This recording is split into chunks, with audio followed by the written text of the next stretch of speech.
Very good morning सभी को। जो ऑनलाइन देख सुन रहे उनको भी, ब्रजेश सर को भी। कहाँ तक पहुँचे थे कल हम लोग? और संधारणीय कृषि चर्चा कर लिए थे। कहाँ से शुरू हुआ था कल के क्लास की? जियो इंजीनियरिंग या क्लाइमेट इंजीनियरिंग से हम लोगों ने क्लास की शुरुआत की थी। तो एक बार रिपीट कर लेते हैं उसको, उसके बाद आगे बढ़ेंगे। तो कल सबसे पहले हमने जाना कि जियो इंजीनियरिंग या क्लाइमेट इंजीनियरिंग है क्या, उसका अर्थ क्या है और कितने प्रकार का होता है। तो हमने देखा था कि 3 प्रकार का है, जिसमें एक को हम कहते हैं कि जो कार्बन पृथक्कीकरण प्रौद्योगिकी है, दूसरा सोलर रेडिएशन मैनेजमेंट और तीसरा मौसम परिमार्जन। कार्बन पृथक्कीकरण क्या है, इसके कितने चरण होते हैं और कैसे हम इसका महासागरीय अधिग्रहण, भूगर्भिक अधिग्रहण और स्थलीय अधिग्रहण करते हैं। उसके बाद दूसरा था कि सोलर रेडिएशन मैनेजमेंट की क्या कुछ तकनीकियाँ हो सकती है। और फिर अंत में हम आ गए थे कि जो मौसम परिमार्जन है उसका क्या अर्थ है और कौन सी ऐसी तकनीकियाँ हैं। फिर हम लोग आ गए थे भूमि निम्नीकरण में कि भूमि निम्नीकरण का अर्थ क्या है, कितने प्रकार का होता है। फिर हमने देखा था कि भूमि निम्नीकरण का कारण क्या है, भूमि निम्नीकरण का प्रभाव। फिर था कि भारत में भूमि निम्नीकरण की क्या समस्या है, क्या इशू है। और फिर भूमि निम्नीकरण सुधार की दिशा में क्या प्रयास किए गए। तो हमने देखा कि कुछ राष्ट्रीय स्तर के प्रयास हैं और कुछ क्या है, अंतर्राष्ट्रीय स्तर के प्रयास हैं। फिर हम लोग आ गए थे सतत कृषि या संधारणीय कृषि में। तो उसमें हमने सबसे पहले देखा कि भारत में कृषि के क्षेत्र से पर्यावरणीय समस्याएं क्या जुड़ी हुई है। फिर संधारणीय कृषि का अर्थ क्या होता है।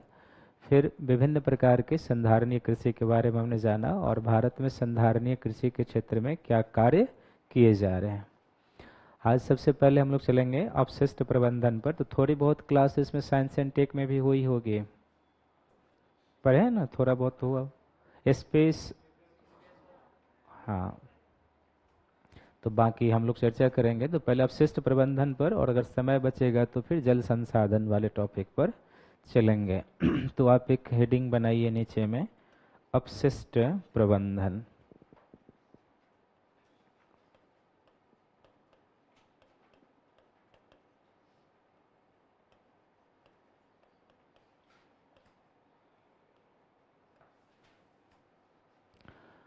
तो अपशिष्ट प्रबंधन में सबसे पहले एक सेगमेंट हम लोग जानेंगे कि आखिर अपशिष्ट क्या है। तो अपशिष्ट का अर्थ हो जाएगा, दूसरा अपशिष्ट का वर्गीकरण हो जाएगा,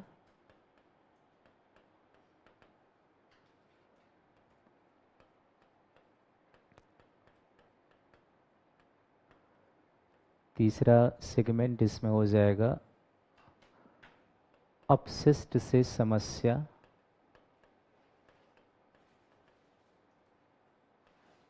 अपशिष्ट से समस्या। फिर तीसरा एक सेगमेंट हो जाएगा भारत में अपशिष्ट की स्थिति,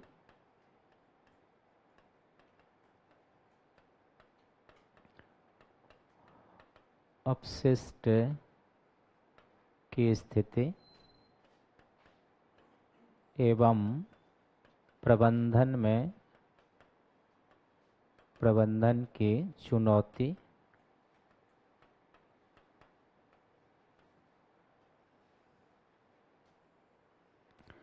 फिर एक सेगमेंट हो जाएगा अपशिष्ट प्रबंधन की दिशा में प्रयास।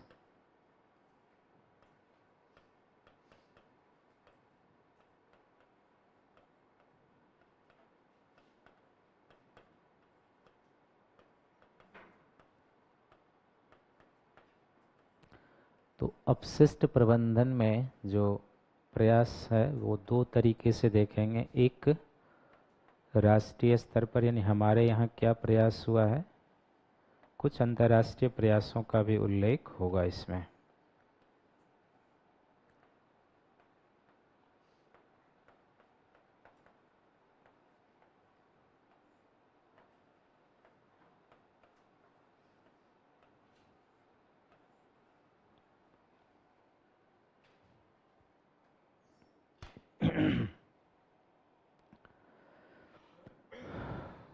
बना लिए फॉर्मेटिंग।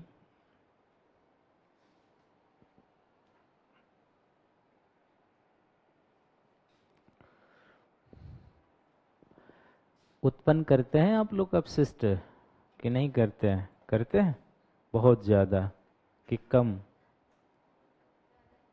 थोड़ा सा करते हैं ना। अपनी गलती कोई स्वीकारना नहीं चाहता है ना।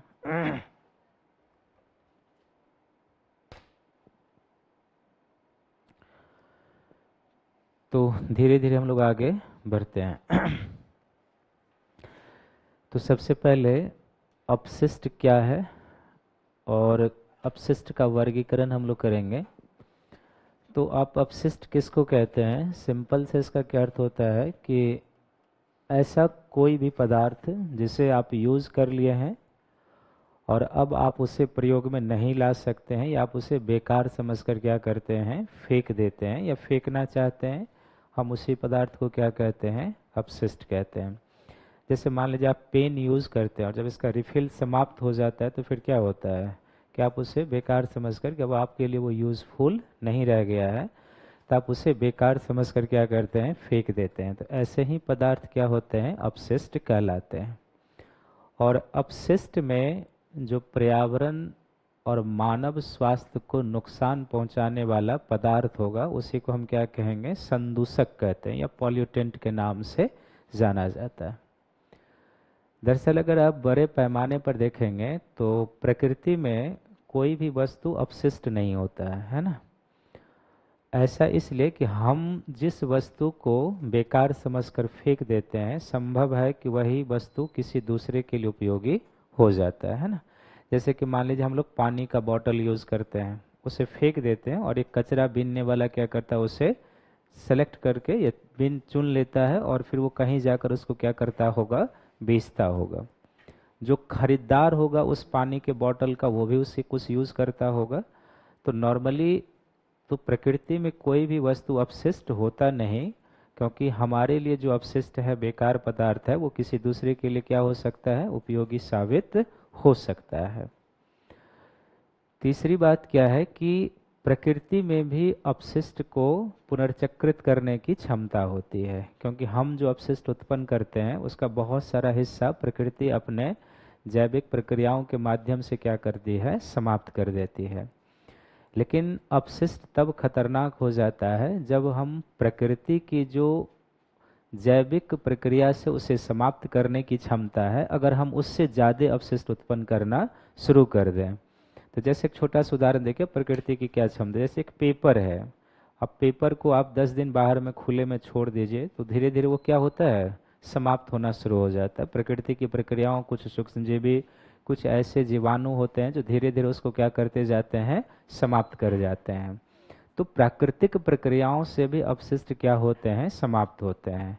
लेकिन औद्योगिक क्रांति और वर्तमान में जो हम तकनीकी क्रांति में प्रवेश कर चुके हैं, उसके परिणाम स्वरूप हम इतना अपशिष्ट उत्पादन कर रहे हैं कि वो प्रकृति की जो अपनी समाप्त करने की क्षमता है उससे क्या हो जा रहा है? बहुत तीव्र गति से हम उत्पादन कर रहे हैं। तो इसलिए ये अपशिष्ट क्या होते जा रहे हैं? प्रकृति और मानव दोनों के लिए क्या होते जा रहे हैं? नुकसानदायक होते जा रहे हैं।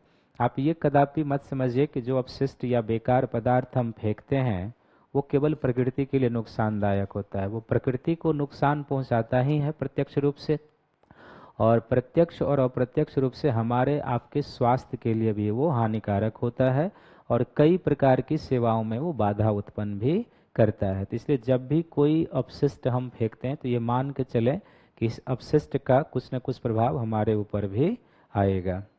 तो इसी को हम क्या कहेंगे? अपशिष्ट कहते हैं। तो अपशिष्ट का जब हम वर्गीकरण करते हैं, अभी आप लिखेंगे नहीं, तो एक अपशिष्ट की जो प्रकृति होती है, नेचर होता है, उसके आधार पर हम अपशिष्ट का वर्गीकरण करते हैं।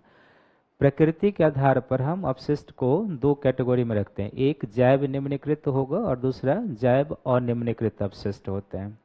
यानी कि बायोडिग्रेडेबल और दूसरा क्या हो जाएगा? Non biodegradable. बायोडिग्रेडेबल अपशिष्ट हम ऐसे अपशिष्ट को कहेंगे जो पर्यावरण में लंबे समय तक अपना प्रभाव नहीं बनाए रखते हैं, या आप इसको इस तरीके से समझिए, जल प्रदूषण में आप जैव निम्नीकृत प्रदूषक पढ़े थे ना, और दूसरा क्या था, अजैव निम्नीकृत, और उसका परिभाषा क्या लिखा था, वही यहाँ पर होगा कि ऐसा कोई भी प्रदूषक जो प्राकृतिक प्रक्रियाओं के द्वारा जल्दी समाप्त कर दिया जाता है, जिसका इन्वायरमेंट के ऊपर लंबा प्रभाव नहीं रहता है, हम उसे क्या कहेंगे, जैव निम्नीकृत प्रदूषक कहेंगे। जैसे कागज होता है, पेपर है, कृषि अपशिष्ट है, इसमें तो कुछ ऐसे अपशिष्ट होते हैं जो बहुत जल्दी क्या होते हैं, विघटित होकर समाप्त हो जाते हैं।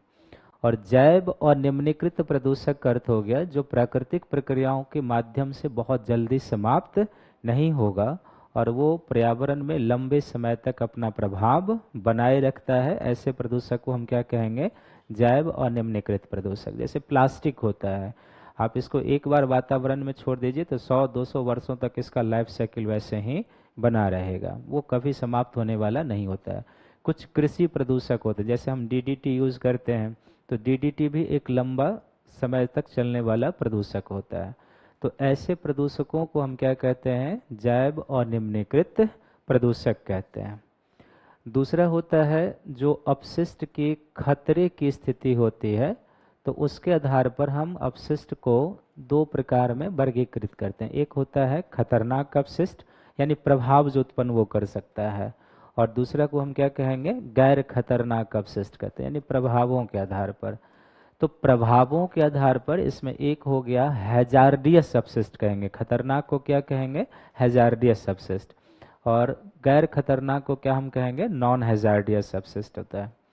हैजार्डियस अपशिष्ट का अर्थ हो गया कि ऐसा कोई भी अपशिष्ट जो अपने भौतिक, रासायनिक, जैविक, उसमें जो जलन का गुण है, जो अभिक्रिया करने की क्षमता है, इन सब के आधार पर अगर वो प्रकृति और मानव दोनों के लिए अधिक नुकसानदायक है तो उसको हम क्या कहेंगे, खतरनाक अपशिष्ट कहेंगे। जैसे प्लास्टिक होता है, हैजार्डियस वेस्ट होता है, इलेक्ट्रॉनिक कचरा होता है, हैजार्डियस वेस्ट होता है, बायोमेडिकल कचरा होता है, हैजार्डियस वेस्ट होता है। और इसी तरीके से जैसे आप परमाणु या नाभिकीय कचरा पढ़े होंगे, तो परमाणु या नाभिकीय कचरा भी क्या होता है, हैजार्डियस अपशिष्ट होता है, क्योंकि इसके विकिरण से बहुत नुकसान होने की संभावना होती है। जबकि नॉन हैजार्डियस वेस्ट हम किसको कहेंगे, तो नॉन हैजार्डियस वेस्ट का अर्थ हुआ कि जिसका मानव और पर्यावरण पर बहुत अधिक प्रभाव नहीं जाएगा, जैसे कि जैव निम्नीकृत प्रदूषक होते हैं, उसको आप किस श्रेणी में रखेंगे, नॉन हैजार्डियस अपशिष्ट में।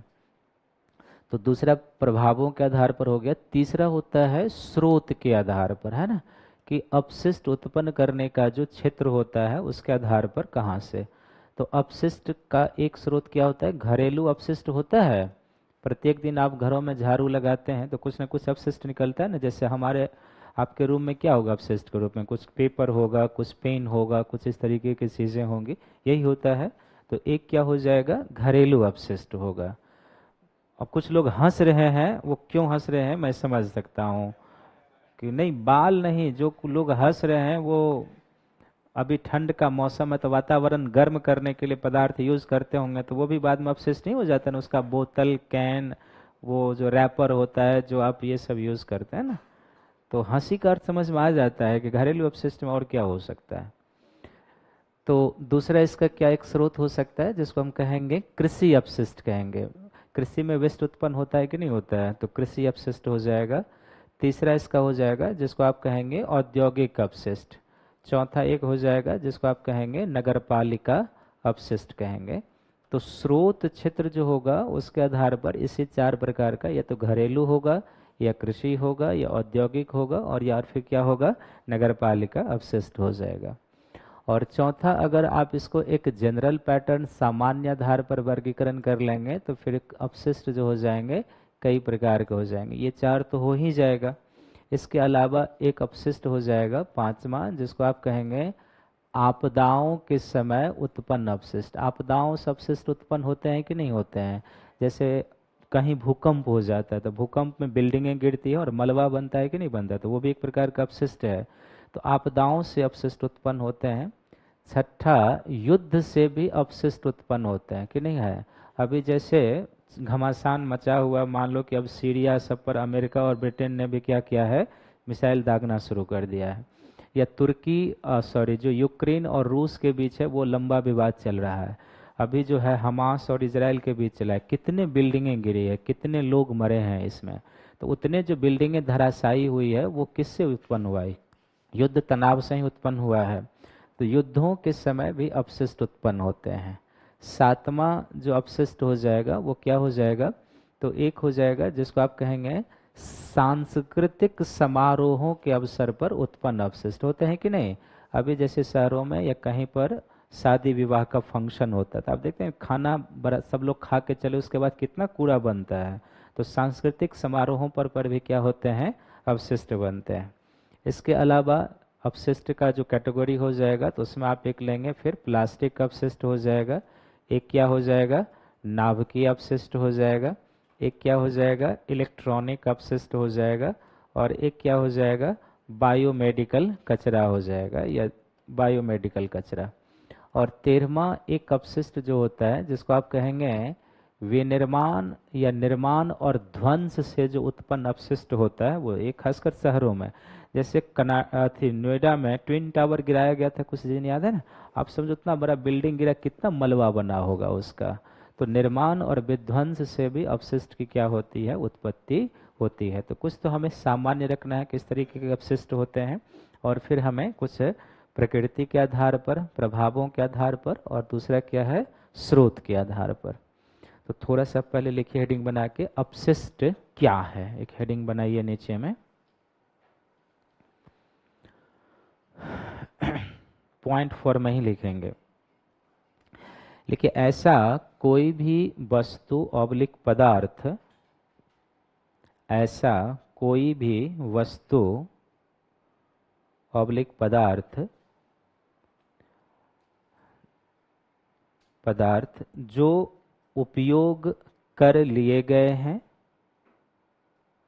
जो उपयोग कर लिए गए हैं, उपयोग कर लिए गए हैं, और उन्हें अब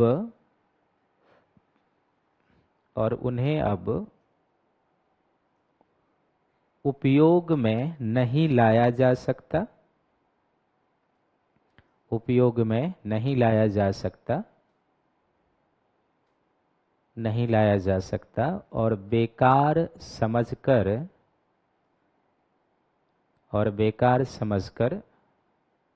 फेंक दिया जाता है, बेकार समझकर फेंक दिया जाता है, उसे अपशिष्ट कहते हैं। मानव भी अपशिष्ट होता है, हो सकता है कि नहीं? मुखर्जी नगर में तो बहुत बनते हैं अपशिष्ट, है ना? नहीं बनते हैं यहाँ यूज करके। हाँ, लेकिन उसका आगे भी है, हम देखो तो आप देखो कि आपके जीवन में कितना अपशिष्ट है या नहीं है। तो क्या लिखा रहे थे? बेकार समझकर फेंक दिया जाता है, उसे अपशिष्ट कहते हैं, उसे अपशिष्ट कहते हैं। दूसरा पॉइंट लिखिए, अपशिष्ट में उपस्थित वह पदार्थ, दूसरा पॉइंट, अपशिष्ट में उपस्थित वह पदार्थ, वह पदार्थ जो मानव और पर्यावरण दोनों के लिए, मानव और पर्यावरण दोनों के लिए नुकसानदायक होता है, क्षतिकारक होता है, मानव और पर्यावरण दोनों के लिए नुकसानदायक होता है, उसे संदूषक कहते हैं, उसे संदूषक कहते हैं, उसे संदूषक कहते हैं। तीसरा पॉइंट लिखिए, दरअसल प्रकृति में, अब ये लाइन भी मुखर्जी नगर में लागू होता है, आप ध्यान से सुनना। दरअसल प्रकृति में कोई भी वस्तु अपशिष्ट नहीं होता, क्योंकि एक ने जिसको बेकार समझकर अपने जीवन से निकाल दिया, दूसरा अपना लेता है। दरअसल प्रकृति में कोई भी वस्तु अपशिष्ट नहीं होता,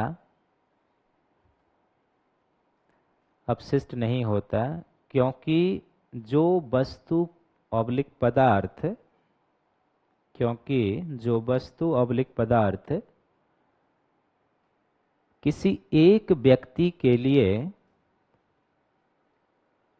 किसी एक व्यक्ति के लिए अपशिष्ट हो सकता है, किसी एक व्यक्ति के लिए अपशिष्ट हो सकता है, वही वस्तु पदार्थ किसी दूसरे व्यक्ति के लिए, वही वस्तु पदार्थ किसी दूसरे व्यक्ति के लिए उपयोगी साबित हो सकता है, किसी दूसरे व्यक्ति के लिए उपयोगी साबित हो सकता है। अगला पॉइंट देखिए, प्रकृति में भी अपशिष्टों को, प्रकृति में भी अपशिष्टों को समाप्त करने की क्षमता होती है, अपशिष्टों को समाप्त करने की क्षमता होती है,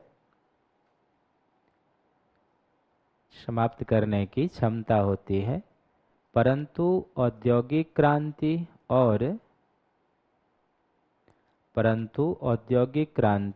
और तकनीकी क्रांति,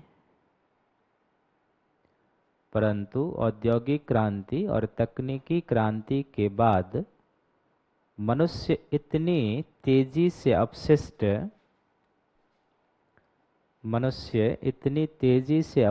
उत्पन्न कर रहा है,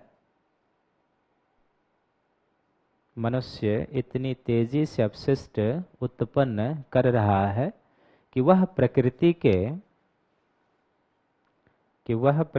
के प्राकृतिक तरीके से समाप्त करने की तुलना में, प्रकृति के प्राकृतिक तरीके से समाप्त करने की तुलना में अधिक होते जा रहा है, अधिक होते जा रहा है, जो मानव और पर्यावरण दोनों के लिए ही, जो मानव और पर्यावरण दोनों के लिए ही नुकसानदायक है, जो मानव और पर्यावरण दोनों के लिए ही नुकसानदायक है। ठीक है, नीचे में बीच पेज में आप लिखेंगे अपशिष्ट का वर्गीकरण, है ना।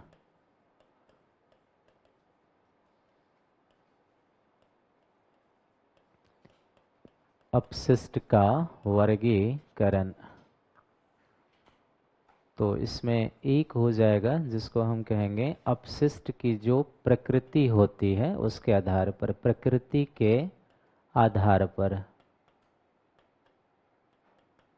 प्रकृति के आधार पर। तो प्रकृति के आधार पर ये दो प्रकार के हो जाएंगे, एक जैव निम्नीकृत अपशिष्ट, जैव निम्नीकृत अपशिष्ट, इसका अर्थ लिखाना होगा या समझ में आ गया है। दूसरा हो जाएगा जैव अनिम्नीकृत अपशिष्ट। तो डायरेक्ट हम एग्जाम्पल लिख दें नीचे में। तो जैव निम्नीकृत अपशिष्ट का उदाहरण हो गया जैसे कागज या जो पेपर हो जाएगा वो, दूसरा वनस्पति जो है वो भी इसी के अंतर्गत आ जाएगा, जो कृषि अपशिष्ट है वो हो जाएगा इसके अंतर्गत। इसको हम कहेंगे जैव निम्नीकृत अपशिष्ट। फिर जैव और निम्नीकृत का अर्थ हो गया, जैसे इसका उदाहरण हो जाएगा जो जल्दी समाप्त नहीं होता है ना, तो इसका उदाहरण क्या हो जाएगा, प्लास्टिक अपशिष्ट है ना, प्लास्टिक अपशिष्ट हो जाएगा।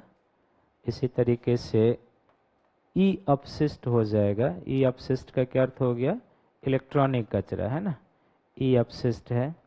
इसी तरीके से जैसे बायोमेडिकल कचरा है। बायोमेडिकल कचरा का क्या अर्थ होता है, जो चिकित्सा में उत्पन्न होता है ना। तो आगे चलेंगे इस पर। तो इसको हम कहेंगे प्रकृति के आधार पर। दूसरा हो जाएगा प्रभावों प्रभावों के आधार पर। तो जब हम प्रभावों के आधार पर जाएंगे तो इसमें भी ये क्या हो जाएगा, दो प्रकार का। एक हमने कहा था इसमें होते हैं खतरनाक अपशिष्ट, हैजार्डियस शब्द हम लोग इसके लिए यूज करते हैं, खतरनाक अपशिष्ट। और दूसरा जो हो जाएगा उसको क्या कहेंगे हम, गैर खतरनाक अपशिष्ट, यानी कि नॉन हैजार्डियस वेस्ट। तो इसमें परिभाषा लिखाना होगा या जो बताया है याद रहेगा? रह जाएगा ना। तो खतरनाक अपशिष्ट का उदाहरण आप लिखिए, जैसे प्लास्टिक इसमें भी हो जाएगा, इसी तरीके का प्लास्टिक अपशिष्ट है। इसी तरीके से दूसरा इसमें भी इलेक्ट्रॉनिक कचरा है, ई अपशिष्ट है। इसी तरीके से तीसरा बायोमेडिकल कचरा है, बायोमेडिकल कचरा। फिर चौथा हो जाएगा नाभिकीय कचरा, नाभिकीय कचरा। इसको हम क्या कहेंगे, खतरनाक। गैर खतरनाक में फिर से हो जाएगा, जैसे जैव निम्नीकृत जो अपशिष्ट होते हैं हम उसको इस श्रेणी में रखेंगे, जैव निम्नीकृत अपशिष्ट, बायोडिग्रेडेबल वेस्ट।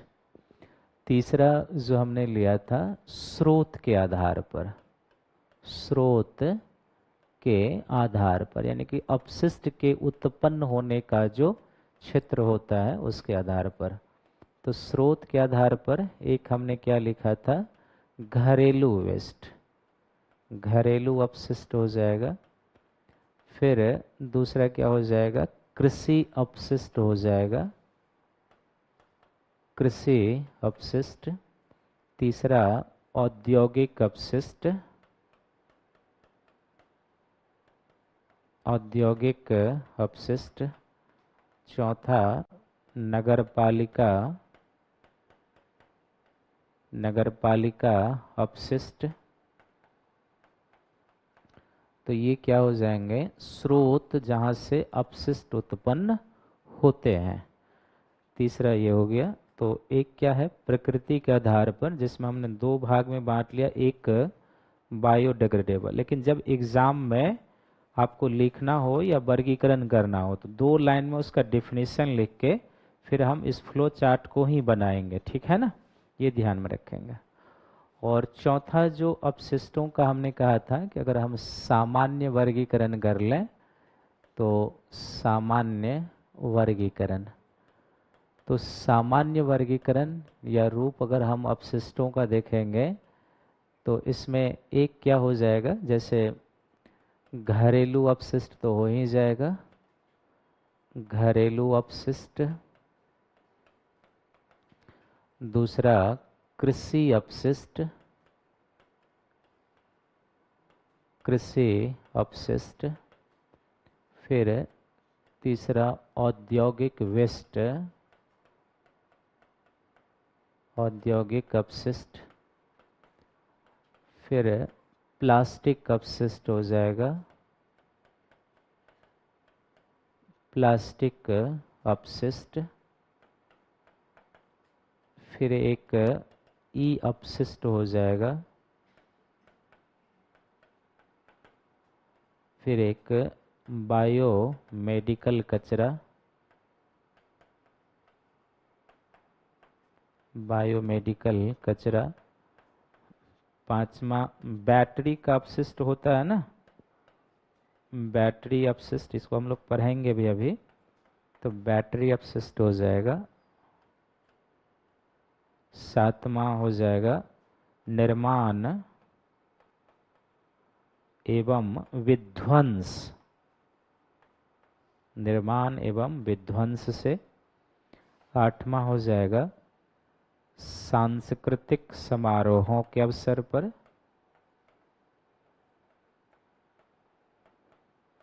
सांस्कृतिक समारोह से। नौवां हो जाएगा जिसको आप कहेंगे आपदाओं से उत्पन्न, आपदाओं से उत्पन्न। जैसे पिछले साल तुर्की और सीरिया में भूकंप हुआ था ना, तो कितने बिल्डिंगें गिरी थी। 10वां हो जाएगा युद्धों से उत्पन्न, युद्धों से उत्पन्न, है ना। 11वां हो जाएगा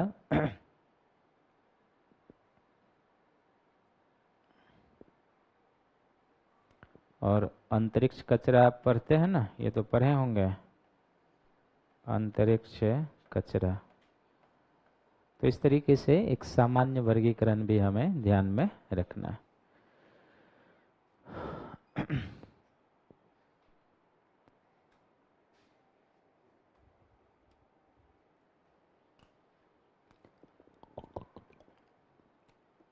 लिख लिए हैं। अगला सेगमेंट क्या है, जहाँ फॉर्मेटिंग किया था, अपशिष्ट से उत्पन्न समस्या, है ना।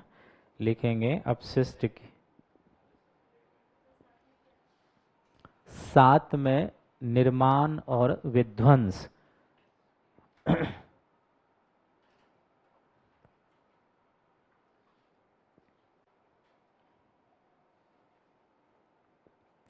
जैसे आपको घर बनाना हो तो पुराने घर आप क्या करते हैं, तोड़ते हैं, तो उससे वेस्ट उत्पन्न होता है कि नहीं होता है।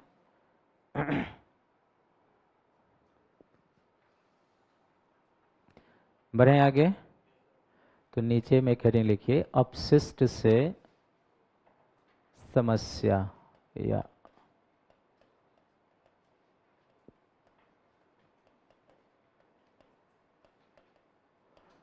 तो अपशिष्ट से समस्या में हम जब जाएं तो इसे दो तरीके से, इसका एक पर्यावरणीय समस्या क्या है,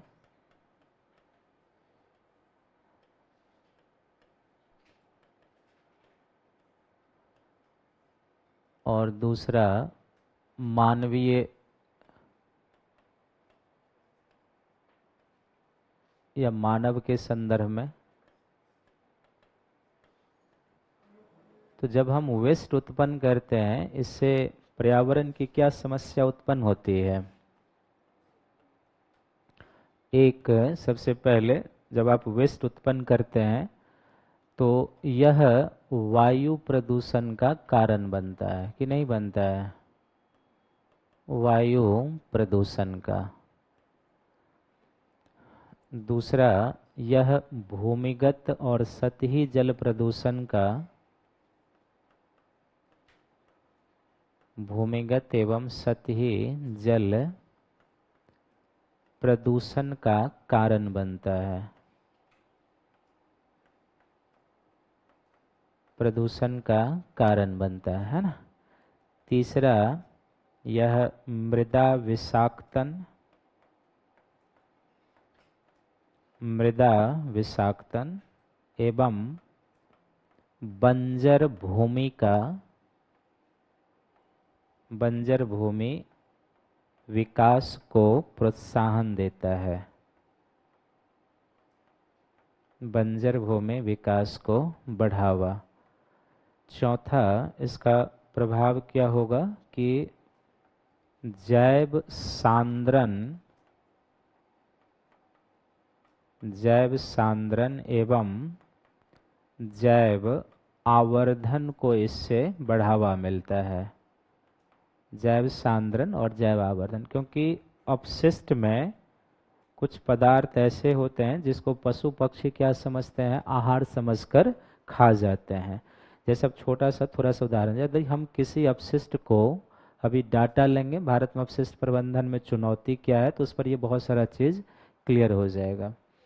अगर एक छोटा सा उदाहरण है कि हम अपशिष्ट को खुले में छोड़ दें या अपशिष्ट को खुले में जलाएं, तो उससे क्या होता है, बहुत सारे हानिकारक। जैसे आप एक छोटा सा उदाहरण ले लें, प्लास्टिक वेस्ट। अगर आप प्लास्टिक वेस्ट को खुले में छोड़ देंगे तो वो भी क्या होगा, लंबे समय तक डिसइंटीग्रेशन की प्रक्रिया से वातावरण में उसके हानिकारक तत्व जाएंगे। या अगर हम उसे खुले वातावरण में जलाते हैं तो प्लास्टिक के दहन से कई विषाक्त गैसों का उत्सर्जन होता है। वैसे ही जैसे मान लीजिए कृषि अपशिष्ट है, जैविक कचरा है, अगर वो जैविक प्रक्रिया सब घटित होता है तो भी मीथेन का उत्सर्जन होगा, और अगर हम उसको खुले में दहन करते हैं तो carbon dioxide, methane, carbon monoxide जैसी गैसों का उत्सर्जन होता है। साथ ही साथ कल भी हम लोग पढ़े हैं कि हम कृषि अपशिष्ट को दहन करते हैं तो उससे कई सारे पार्टिकुलेट मैटर भी वातावरण में आते हैं। तो हमने इसको पॉइंट फॉर्म इसलिए लिखा है क्योंकि हम पीछे बहुत सारे चीज़ों का अध्ययन कर चुके हैं, तब हम इस लिंक को पकड़ सकते हैं। तो ये क्या है, अपशिष्ट एक वायु प्रदूषण का कारण बनता है। दूसरा क्या है कि अगर आप किसी भी प्रकार के अपशिष्ट को खुले में छोड़ दें तो उस पर अगर वर्षा होती है तो वर्षा जल के माध्यम से सिंक होकर वो क्या कर सकता है, भूमिगत जल को प्रदूषित करेगा। और भूमिगत जल के साथ साथ क्या होगा, सतही जलाशय को भी वो प्रदूषित करेगा, यूट्रोफिकेशन का कारण बनेगा। मृदा विषाक्तन, अगर प्लास्टिक अपशिष्ट या इलेक्ट्रॉनिक कचरा का कोई पदार्थ मिट्टी में शामिल होता है तो मिट्टी में वो क्या करेगा, विषाक्तन करेगा, यानी उसकी क्वालिटी को डिग्रेड कर देगा। और अगर ये मृदा विषाक्तन होता है, जल प्रदूषण होता है, तो फिर ये क्या होगा कि जैव सांद्रण और जैव आवर्धन को बढ़ावा देगा। यानी कि कई अपशिष्ट, जैसे आप अपने जहाँ पर आप रहते हैं वहीं आप देखते हैं हम लोग पॉलीथीन फेंकते हैं, उसमें जो कुछ घरेलू कचरा होता है, तो शहरों में पशु सब उसको खाते हैं कि नहीं खाते हैं, पशु पक्षी उसको खाते हैं, और उसमें कई बार हार्मफुल पदार्थ हो जाए जो उनके शरीर में प्रवेश कर जाता है। तो वो उसके कारण क्या होता है, पशु पक्षियों की मृत्यु भी कई बार इन अपशिष्टों के खाने से होती है। तो 5वां पॉइंट इसमें लिखिए। देखिए कई बार पशु पक्षी अपशिष्ट को आहार समझकर भोजन के रूप में ग्रहण कर लेते हैं,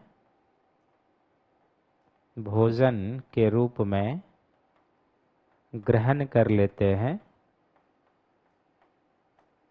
भोजन के रूप में ग्रहण कर लेते हैं, जिनसे उनकी मृत्यु भी हो जाती है, जिनसे उनकी मृत्यु भी हो जाती है, मृत्यु भी हो जाती है। 6ठा पॉइंट लिखिए। लिखिए अपशिष्टों से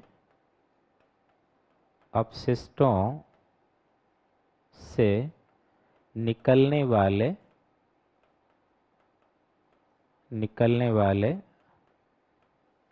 हानिकारक गैस जैसे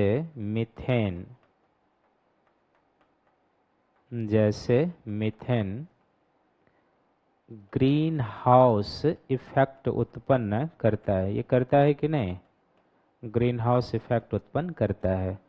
तो एक तो इसका पर्यावरण पर बहुत ही नुकसानदायक प्रभाव जाता है। हमारे आपके लिए होता है कि नहीं, मानवीय समस्या क्या होगी, अपशिष्ट से मानव को क्या समस्या, स्वास्थ्य हानि हो सकती है ना। तो पहला क्या हो जाएगा, स्वास्थ्य हानि, क्योंकि खुले में कचरा फेंका हो तो वहाँ उसके आसपास से आप गुजरते हैं तो कितनी बदबूदार खुशबू आपको मिलती है ना। तो स्वास्थ्य हानि होती है, इससे हेल्थ को नुकसान। प्रदूषित जल के सेवन से कई बीमारी, पर है ना हम लोग जल प्रदूषण में कई बीमारी होती है। जैसे प्रदूषित जल के सेवन से कौन कौन सी बीमारियां होती है, मिनीमाता होती है ना, पारायुक्त जल के सेवन से मिनीमाता। दूसरा इटाई बीमारी होती है ना, कैडमियम युक्त जल के सेवन करने से इटाई बीमारी होती है।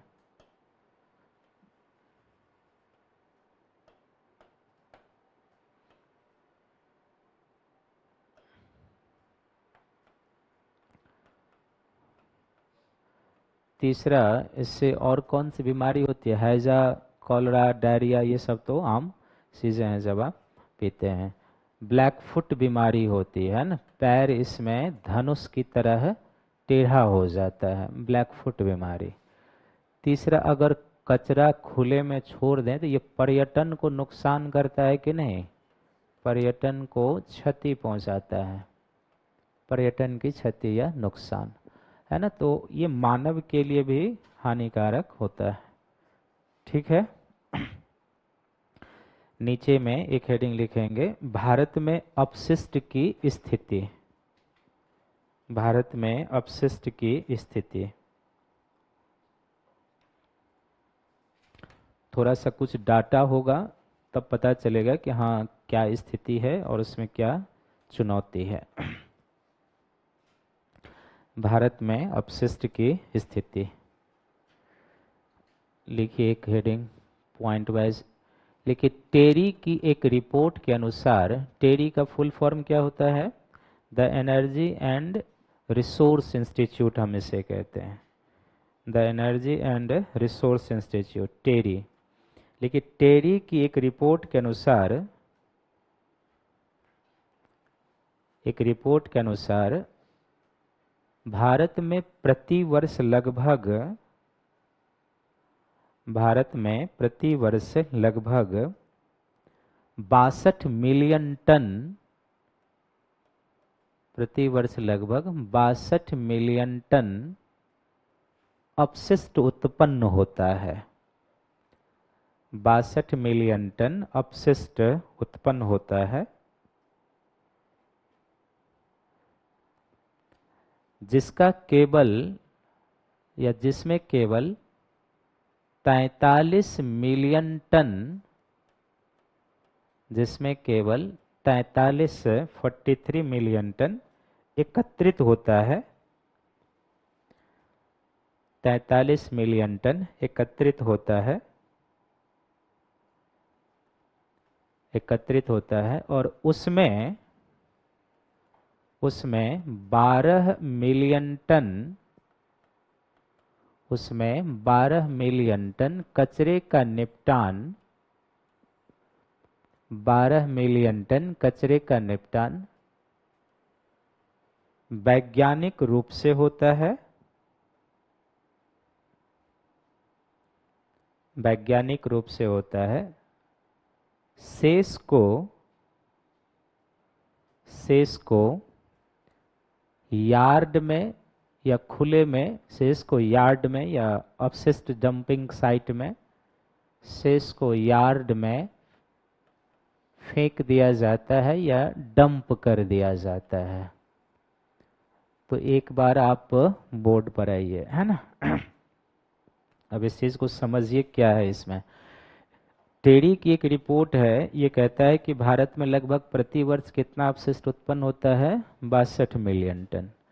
62 मिलियन टन कचरा में कितना सेलेक्ट कर पाते हैं हम लोग, 43 मिलियन टन। तो इसका अर्थ ये हो गया कि 53 और 10 यानी कि 19 मिलियन टन कचरा तो ऐसा है जो कलेक्ट ही नहीं होता है। बात समझ में आ गई।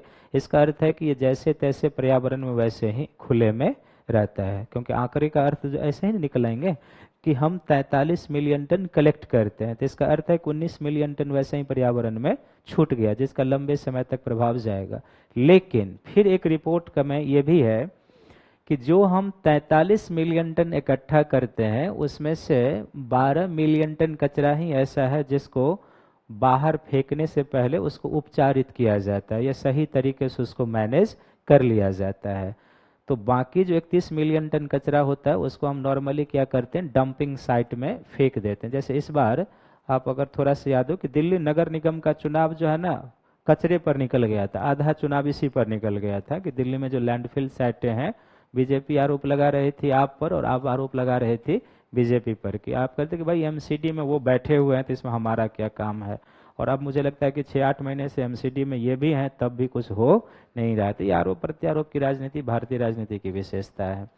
तो इसका अर्थ है कि ये कचरा ऐसा है जो सेलेक्ट होने के बाद भी, कलेक्ट कर लिए जाने के बाद भी बिना उपचारित करके वैसे ही क्या होता है, डंपिंग साइट में यार्डों में जमा करके छोड़ दिया जाता है।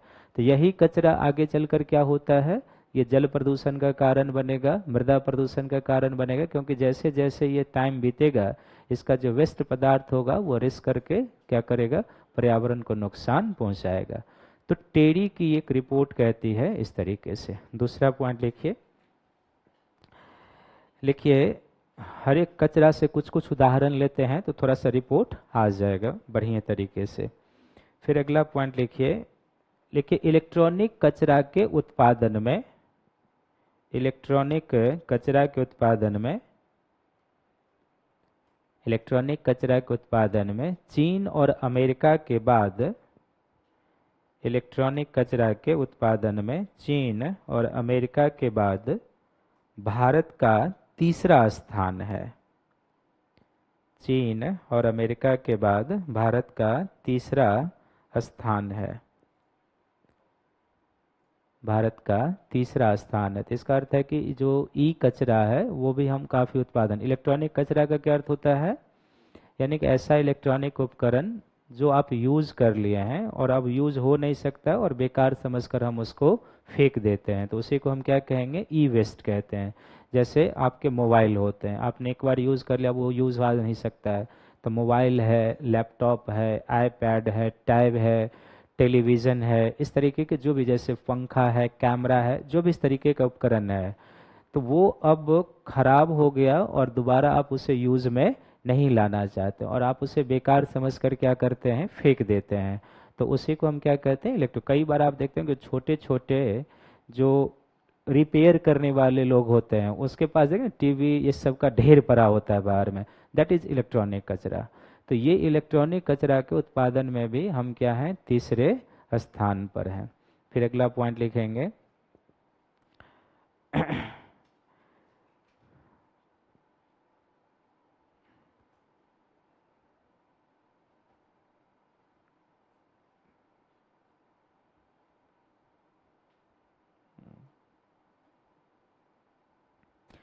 हाँ एक उसी में लिखिए, इलेक्ट्रॉनिक कचरे वाले में ही है ना,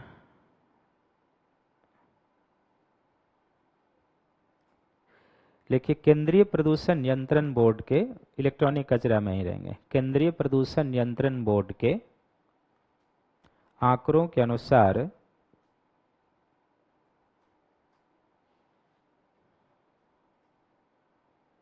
आंकड़ों के अनुसार 2021-22 में, आंकड़ों के अनुसार 2021-22 में भारत में कुल 16.01 लाख टन, कुल 16.01 लाख टन ई कचरा उत्पन्न हुआ, ई कचरा उत्पन्न हुआ, ई कचरा उत्पन्न हुआ, जिसका केवल 33% भाग, 33% भाग, जिसका केवल 33% भाग एकत्रित हुआ, 33% भाग एकत्रित हुआ। तो इसका अर्थ क्या हुआ, इसमें हिडन एक शब्द क्या छुपा हुआ, एक लाइन, कि 16.01 लाख टन कचरा उत्पन्न हुआ है, तो 33% भाग इस कचरे का क्या हुआ, कलेक्ट किया गया। तो इसका इसका अर्थ क्या निकला कि 67% इलेक्ट्रॉनिक कचरा कलेक्ट ही नहीं हो पाया। तो जो कचरा कलेक्ट नहीं हो पाया वो कहाँ पर है, पर्यावरण में है, खुले में है, कहीं पर फेंका हुआ है, तो वो पर्यावरण को क्या करेगा, काफ़ी नुकसान पहुंचाता है। तो इसको हम डाटे के रूप में जब भी हमें ज़रूरत पड़ेगा तो हम यूज़ करेंगे। एक और लिखिए, प्लास्टिक कचरा में भी कुछ,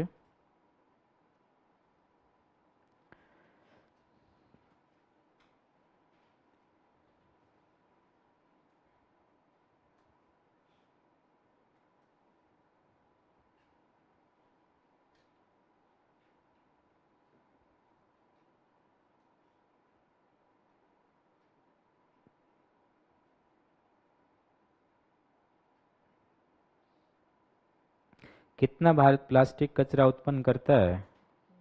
आप नया मैगजीन पढ़े हैं, दिसंबर वाला जो आपको मिला है, उसमें प्लास्टिक कचरा पर सर्कुलर इकोनॉमी के बारे में दिया हुआ है, पढ़े हैं आप उसको, नहीं पढ़े होंगे आप।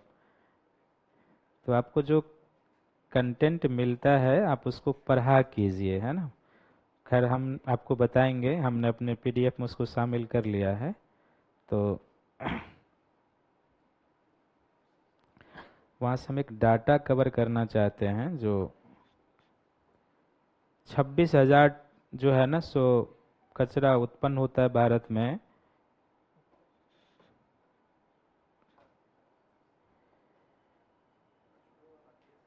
क्या कचरों वाला देश है। खैर इतना डाटा तो याद रहेगा ना कि कुछ है इसमें। तो भारत में क्या है ना कि वेस्ट, इससे दो चीज़ें निकल रही है कि हमारे यहाँ वेस्ट बहुत उत्पन्न होता है, और उत्पन्न होने के बाद जो वेस्ट संग्रह होता है उसका कुछ ही भाग जो है वैज्ञानिक तरीके से मैनेज्ड होता है, बाकी कचरा क्या होता है, खुले में रह जाता है। और जो कचरा खुले में रह जाता है वो कई तरीके से पर्यावरण के लिए क्षतिकारक होता है। तो नीचे में एक हेडिंग लिखिए कि अपशिष्ट भारत में अपशिष्ट प्रबंधन में चुनौती। भारत में अपशिष्ट प्रबंधन में चुनौती। अब आप बताइए कि क्या आपको भारत में अपशिष्ट प्रबंधन में चुनौती दिखाई दे रही है, क्या कमी है। प्रौद्योगिकी की कमी है। और आप दिल्ली में रहते हैं, ठीक है, दिल्ली की स्थिति को देखकर आप कुछ कुछ पॉइंट गिनाइए कि भारत में कचरा प्रबंधन में क्या कमी आपको दिखाई दे रही है। जागरूकता का अभाव है, बिल्कुल सही है ये बात। और नियम कानून क्रियान्वयन की कमी है। और अपशिष्ट प्रबंधन की कमी है। और क्या दिखाई दे रहा है कमी। रिसाइकलिंग की कमी है। और एक तो आंकड़ा देख लिए हम कि क्या कर रहा है, कि आंकड़े जो दो लिखे हैं उससे ये निकल कर आ गया कि भारत में वेस्ट उत्पन्न बहुत होता है, उसका कुछ ही भाग क्या होता है, संग्रहित होता है। और संग्रहित जो हम कचरा करते हैं उसका भी बहुत कम भाग क्या होता है, वैज्ञानिक तौर पर प्रबंधन होता है, बाकी को लैंडफिल साइट में वैसे ही क्या होता है, फेंक दिया जाता है या फिर आप डंप कर देते हैं। कुछ कुछ और चीज़ें हैं, पॉइंट वाइज करके लिखेंगे और फिर हम लोग उसको समझते भी जाएंगे। एक हेडिंग हमारा क्या हो जाएगा, भारत में कचरा प्रबंधन में चुनौती। तो सबसे पहला लिखिए, नियमित रूप से संग्रहण नहीं। डेली एमसीडी की वाहन आती है, बीच बीच में बंक मारते रहते हैं, है ना। नियमित रूप से कचरा संग्रहण नहीं, नियमित रूप से कचरा संग्रहण नहीं। आप एक चीज बताइए, उसमें जब एमसीडी का वाहन आता है कचरा लेने के लिए, उसमें एक अनाउंसमेंट होते रहता है, कभी सुना है उसमें क्या क्या होता है अनाउंसमेंट। उसमें होता है कि ठोस कचरे को एक डिब्बे में रखें और गीले कचरे को दूसरे डिब्बे में। ये किसके लिए जिम्मेदारी है, एमसीडी की जिम्मेदारी है, जो कचरा उत्पादन करने वाला है उसकी जिम्मेदारी है, उत्पादक की जिम्मेदारी है। अभी आपको विधान बताएंगे, उसमें स्पष्ट लिखा हुआ है कि कचरा पृथक की जिम्मेदारी कचरा उत्पादक की होगी। तो हम जो घरेलू कचरा उत्पन्न करते हैं, क्या कभी उसको, हम तो अब कृपा करते हैं एमसीडी पर कि वो जब बेल बजता है तो सो के उठते हैं और हाथ पांख मलते ऐसे करके फेंकते हैं उसमें ना, कि उसमें सारा, अगर शीशा है तो वो भी है, कपड़े हैं तो वो भी है, हर एक चीज आप एक ही में जाकर क्या करते हैं, फेंकते हैं। तो इसका सीधा सा अर्थ हुआ कि जागरूकता की भी कमी है नागरिक स्तर पर, और जो नागरिक स्तर पर सहयोग होना चाहिए उसकी भी क्या है, कमी है। क्योंकि हमारी आपकी जिम्मेदारी बनती है कि जो कचरा उत्पन्न हम करते हैं उसको सेपरेट करें, सॉलिड वेस्ट को एक तरफ रखें, गीले वेस्ट को एक तरफ फेंकें। और उसमें यह भी कहा जाता है अनाउंस में कि ऐसा ना करना दंडनीय अपराध है। सुनते हैं आप इस लाइन को, लेकिन दंड कौन देगा आप ये भी जानते हैं, और हमें भुगतना नहीं है ये भी आप जानते हैं। तो खुले तौर पर नियमों का उल्लंघन करते हैं आप। तो दूसरा पॉइंट लिखे, कचरे का पृथकीकरण नहीं, कचरे का पृथकीकरण नहीं, कचरे का पृथकीकरण नहीं, यानी सेपरेट हम नहीं करते हैं। तीसरा पॉइंट लिखेंगे, लिखिए, टूटे हुए वाहन से कचरे का परिवहन। एमसीडी का वाहन सही होता है, आधा तो गिरते रहता है रास्ते में। टूटे हुए वाहन से कचरे का परिवहन टूटे हुए वाहन से कचरे का परिवहन, जिससे अपशिष्ट रास्ते में गिरते हैं, जिससे अपशिष्ट रास्ते में गिरते हैं।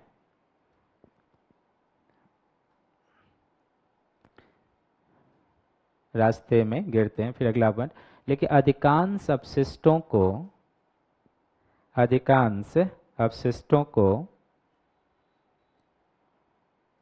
अब अधिकांश अपशिष्टों को लैंडफिल साइटों में लैंडफिल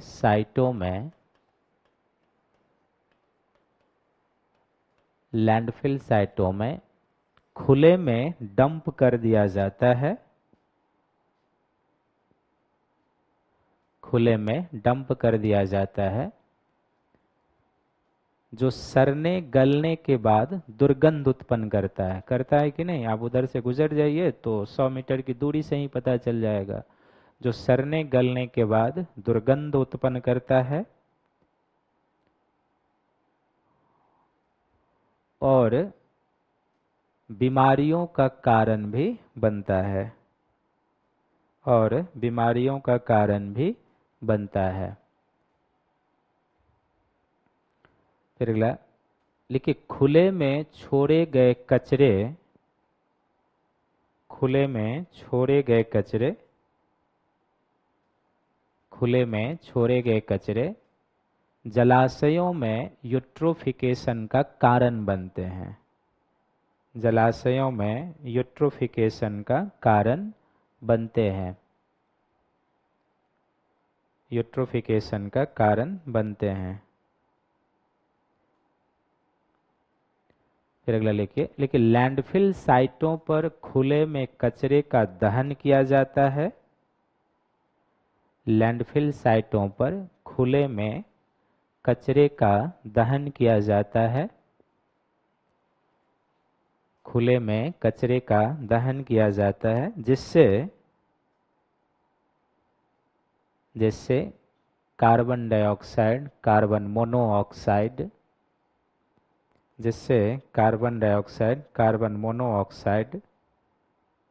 सल्फर डाइऑक्साइड, नाइट्रोजन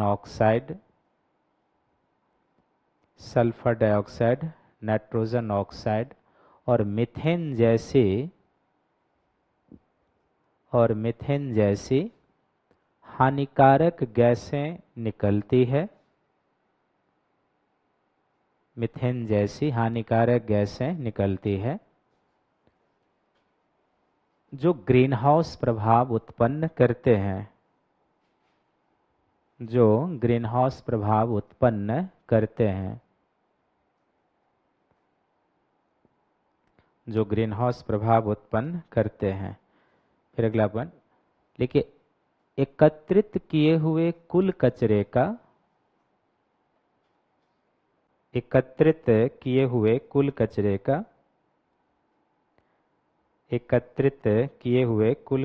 का वैज्ञानिक रूप से बहुत कम निपटान किया जाता है। वैज्ञानिक रूप से बहुत कम निपटान किया जाता है। इसके लिए हम ऊपर के डाटा का प्रयोग कर सकते हैं ना, कि टोटल कितना होता है, हम कितना कलेक्ट करते हैं, और जो हम कलेक्ट करते हैं उसमें से कितना सही तरीके से निपटान हो पाता है और बाकी क्या होता है, छूट जाता है। तो जब आप ये लाइन लिखेंगे तो यहाँ पर ऊपर के कुछ डाटा हमें यूज़ कर लेना है।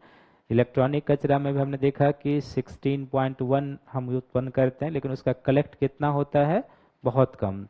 यानी कि खुले में कचरा हमारे यहाँ क्या होता है, ज़्यादा रह जाता है। फिर अगला पॉइंट लिखेंगे, लेकिन नगर पालिका के पास भी संसाधनों की कमी है। यहाँ पर संसाधन का अर्थ हो जाएगा वाहन और ह्यूमन रिसोर्स। नगर पालिका के पास भी संसाधनों की कमी है। संसाधनों की कमी है। फिर लिखेंगे, अपशिष्ट प्रबंधन के लिए बनाए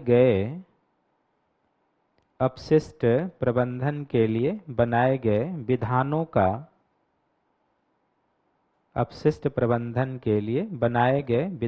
का अनुपालन कमजोर है, विधानों का अनुपालन कमजोर है, विधानों का अनुपालन कमजोर है, विधानों का अनुपालन कमजोर है। क्लियर है?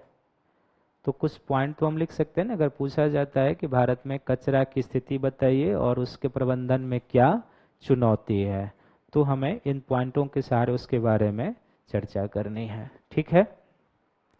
नीचे में एक हेडिंग लिखिए, कचरा अपशिष्ट प्रबंधन की विधियां। अपशिष्ट प्रबंधन की विधियां, कैसे हम वेस्ट का प्रबंधन करें, ये है ना। तो जब हम अपशिष्ट प्रबंधन की विधियों पर आते हैं तो सबसे पहले एक हमें आना चाहिए, उपयोग के स्तर पर हम क्या करें, उपयोग के स्तर पर, है ना, क्या कर सकते हैं ताकि हम वेस्ट का प्रबंधन बेहतर तरीके से करें। तो उपयोग के स्तर पर हम कचरा प्रबंधन के लिए 4R टेक्नोलॉजी प्रयोग में ला सकते हैं। 4R प्रौद्योगिकी।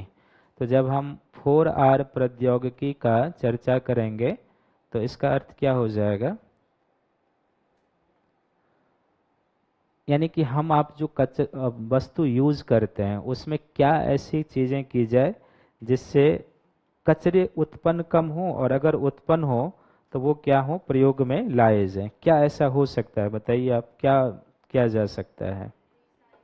रिसाइकिल, बहुत अच्छा। और क्या हो सकता है, रीयूज हो सकता है। और क्या हो सकता है, 4 यूज, हाँ, रिड्यूस और, हाँ, बहुत अच्छा। तो सबसे पहले हम क्या करें, रिड्यूस करें। रिड्यूस करने का अर्थ क्या हो गया, कम प्रयोग करना है, सीमित प्रयोग करना है, अनावश्यक यूज नहीं करना है।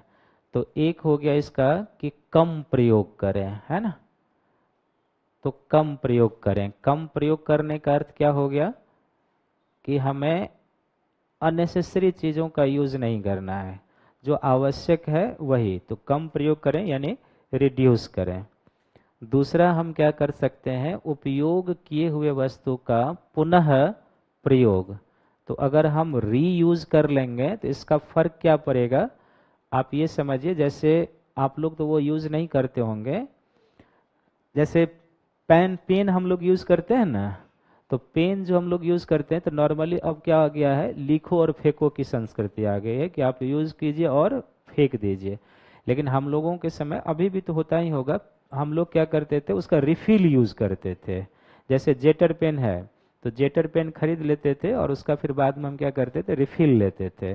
तो वो वेस्ट नहीं होता था, और जितने बार अभी आप पेन खरीदते हैं उतने बार आपका क्या होता है, वेस्ट बनता है। अगर 5 रुपये का हम लोग लिंक स्मार्ट खरीदते थे तो वो पेन एक और एक पैकेट रिफिल खरीद लेते थे। तो फिर क्या होता था कि वो बार बार पेन आपको खरीदना नहीं पड़ता था। तो यही हो गया ना, कम यूज हो गया, और पुनः प्रयोग भी क्या हो कहेंगे कि हम बार बार उस वस्तु का प्रयोग लाते हैं। तो जब किसी अर्थव्यवस्था में पुनः प्रयोग की स्थिति आ जाएगी तो उस अर्थव्यवस्था में नवीन कच्चे माल की मांग कम हो जाएगी। बात समझ में आ रही है? क्योंकि आप पुराने कच्चे माल को फिर से क्या कर रहे हैं, यूज कर रहे हैं। और जब नए कच्चे माल की मांग कम हो जाएगी तो अर्थव्यवस्था में वेस्ट उत्पादन भी क्या होने लगेगा, कम होने लगेगा। क्योंकि जो वेस्ट बनता आप उसको क्या करते जा रहे हैं, यूज करते जा रहे हैं। तो अगर हम पुनः प्रयोग करते हैं तो इसका 2 फर्क होता है। पहला कि नए कच्चे माल की मांग कम हो जाएगी, और जब नए कच्चे माल की मांग कम होगी तो अर्थव्यवस्था में वेस्ट क्या होगा, कम उत्पन्न होगा। ठीक है। तीसरा हम क्या करें, पुनः चक्रण करें, है ना, पुनः चक्रण, रिसाइकिल कर लें। और चौथा जो 4R टेक्नोलॉजी में हो जाएगा वो हम क्या कर सकते हैं, पुनर्प्राप्ति यानी रिकवरी, पुनर्प्राप्ति।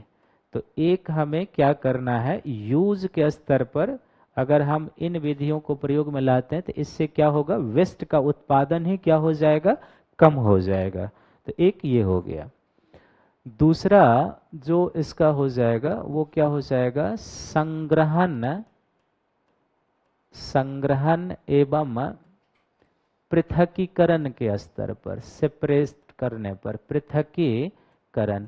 तो जब हम वेस्ट को संग्रह करें तो अगर वहीं पर उसको पृथक कर लिया जाए तो फिर कचरे प्रबंधन में क्या हो जाती है, आसानी हो जाएगी कि नहीं हो जाएगी। तो पृथकीकरण का स्तर का अर्थ है कि अगर हम सबसे पहले ये देखें कि जैसे आपने वर्गीकरण किया है ना, उसी तरीके से कि प्रकृति के आधार पर। तो एक हमारा जो कचरा पृथक्करण करने का तरीका हो वो क्या हो, कचरे की जो प्रकृति है उसके आधार पर। तो प्रकृति के आधार पर हम क्या कर सकते हैं, दो भागों में तो ले ही सकते हैं ना, कि कौन इसमें जैव निम्नीकृत है, ये सेपरेट कर लें। और दूसरा हम क्या कर लें कि कौन जैव अनिम्नीकृत है, कि कौन नॉन बायोडिग्रेडेबल है। तो अगर ये हम संग्रहण के जगह पर ही सेपरेट कर लेंगे तो आगे प्रबंधन में क्या हो जाएगी, आसानी हो जाती है। दूसरा जो पृथकीकरण हो वो किसके आधार पर हो, तो उपयोग के आधार पर, कि कचरा में कौन उपयोग में लाया जा सकता है और कौन उपयोग में लाया नहीं जाया सकता है ना। तो एक हो गया उपयोग के आधार पर। तो उपयोग के आधार का अर्थ है कि इसमें एक हम क्या कर सकते हैं, जिसका पुनः चक्रण किया जा सकता है, पुनः चक्रण या पुनः प्रयोग में लाया जा सकता है, पुनः प्रयोग, पुनः प्रयोग में लाने योग्य। तो अगर हम इस तरीके से जहाँ पर कचरा उत्पन्न हुआ वहीं पर हम इसको एक कैटेगरी बना लें कि कौन दोबारा प्रयोग में लाया जा सकता है, तो उसको हम क्या कर सकते हैं, फिर से यूज कर लेंगे। तो पुनः चक्रण या पुनः प्रयोग में लाने योग्य कचरा, और पुनः प्रयोग में या गैर पुनर्चक्रीय भी हम लिख सकते हैं ना इसको। तो गैर पुनर्चक्रीय हो जाएगा कि जिसको दोबारा यूज में नहीं लाया जा सकता है, गैर पुनर्चक्रण कचरा या अपशिष्ट। तो जो दोबारा प्रयोग में नहीं लाया जाएगा, तो इसका अर्थ है कि ऐसे कचरे को हमें क्या करना होगा, वैज्ञानिक तरीके से निपटाना होगा। जो प्रयोग में लाया जा सकता है उसको हम क्या करेंगे, अलग से रख करके उसको किस कार्य में यूज में लाया जा सकता है वो हम देखेंगे, है ना। तीसरा जो इसका हो जाएगा पृथकीकरण के आधार पर, कि इसमें हम एक और ले लेंगे जो खतरे की स्थिति होती है उसके आधार पर। तो खतरे या प्रभाव जो होता है उसके आधार पर, जैसे हमने वहां पर वर्गीकरण किया था, प्रभाव के आधार पर, प्रभावों के आधार पर। तो जब हम प्रभावों के आधार पर कचरा का वर्गीकरण कर लेंगे तो इसका अर्थ है कि इसको भी दो भागों में बांट लेंगे। जैसे एक था कि कौन खतरनाक कचरा है, तो खतरनाक कचरे के प्रबंधन के तरीके भी अलग होंगे। और दूसरा हम क्लासिफिकेशन कर लें कि कौन इसमें गैर खतरनाक कचरा है। तो जो नॉन हैजार्डियस कचरा होगा उसके प्रबंधन के लिए हम क्या करेंगे, अलग विधियां अपनाएंगे, है ना। और फिर तीसरा जो तरीका हो जाएगा वो हो जाएगा एक समन्वित प्रबंधन के तरीके, समन्वित प्रबंधन के उपागम, समन्वित प्रबंधन के उपागम। तो अगर हम समन्वित प्रबंधन के उपागम अप्रोच पर चलेंगे तो इसमें क्या क्या होगा, और एक होगा कचरा निपटान के लिए प्रौद्योगिकी का प्रयोग, प्रौद्योगिकी अनुप्रयोग, है ना। तो जब हम प्रौद्योगिकी अनुप्रयोग करेंगे तो इसमें देखेंगे कि कुछ ऐसी तकनीकियां हैं जिनसे हम कचरे का क्या कर सकते हैं, निपटान कर सकते हैं, है ना। तो एक सबसे पहले हम कहाँ पर आ गए, फिर से एक बार रिपीट कर लेते हैं तब चलेंगे आगे। कहाँ पर हम आ गए हैं, एक प्रबंधन में कि उपयोग के स्तर पर हम क्या करें। तो उपयोग के स्तर पर हम क्या कर सकते हैं, 4R टेक्नोलॉजी यूज कर सकते हैं ना, कि कम प्रयोग करें, पुनः प्रयोग करें, पुनः चक्रण करें और पुनर्प्राप्ति कर लें।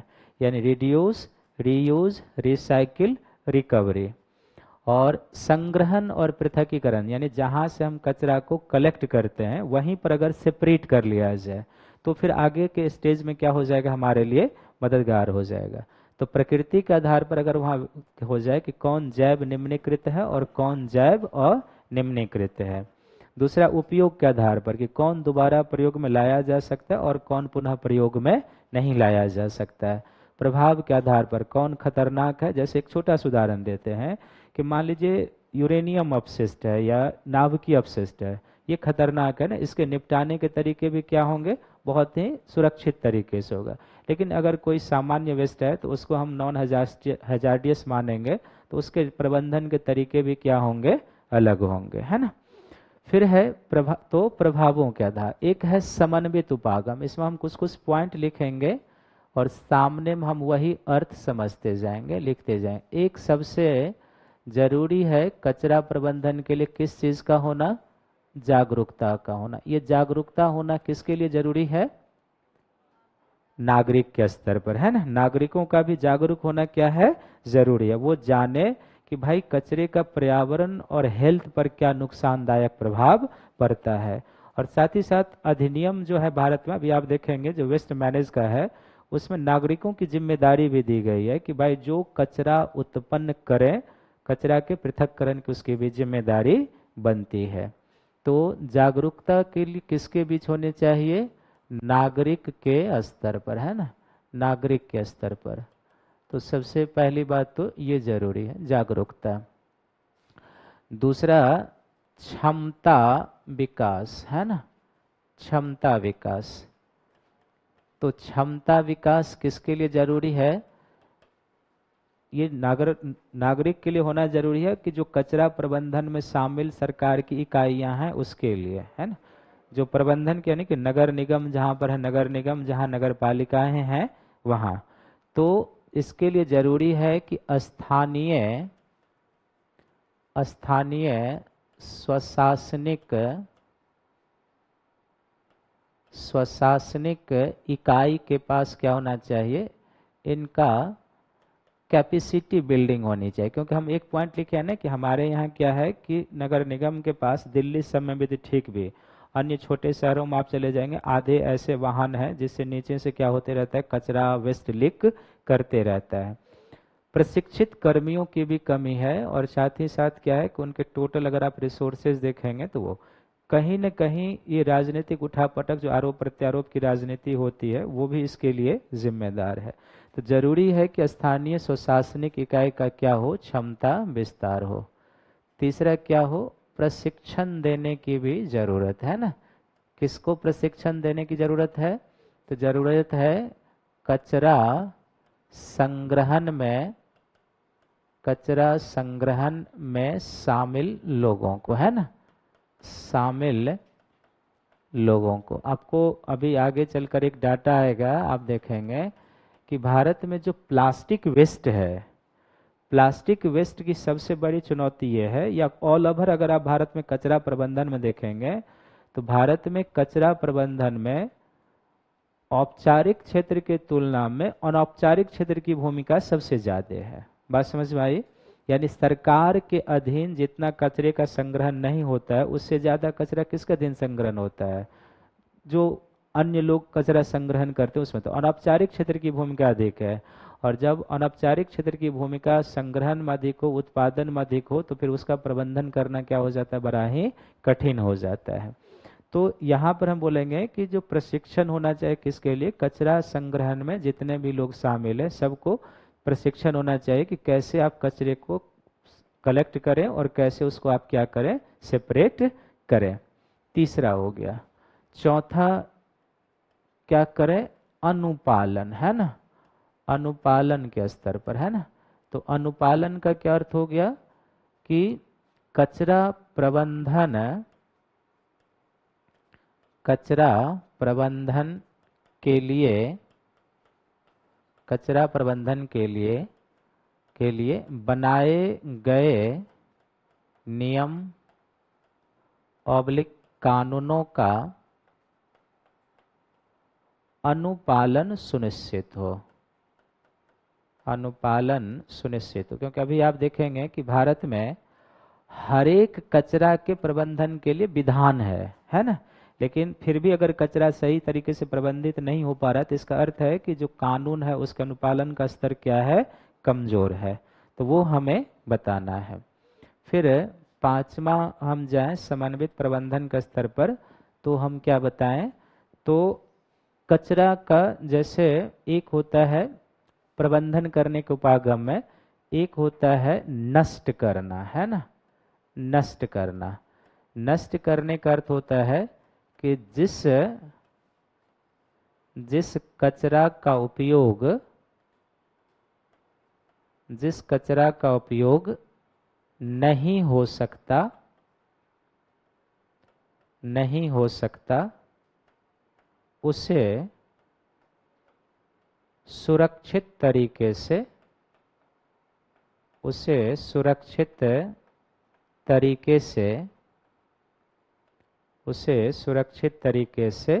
नष्ट करना, है ना, सुरक्षित तरीके से नष्ट करना।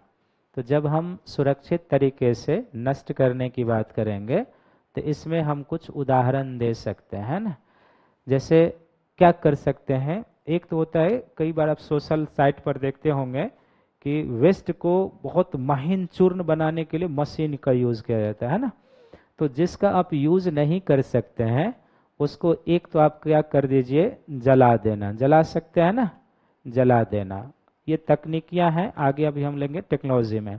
तो जला देंगे, लेकिन किस तरीके से, सुरक्षित तरीके से, ताकि पर्यावरण पर उसका कोई खास नुकसान ना पहुंचे, तो जला दिया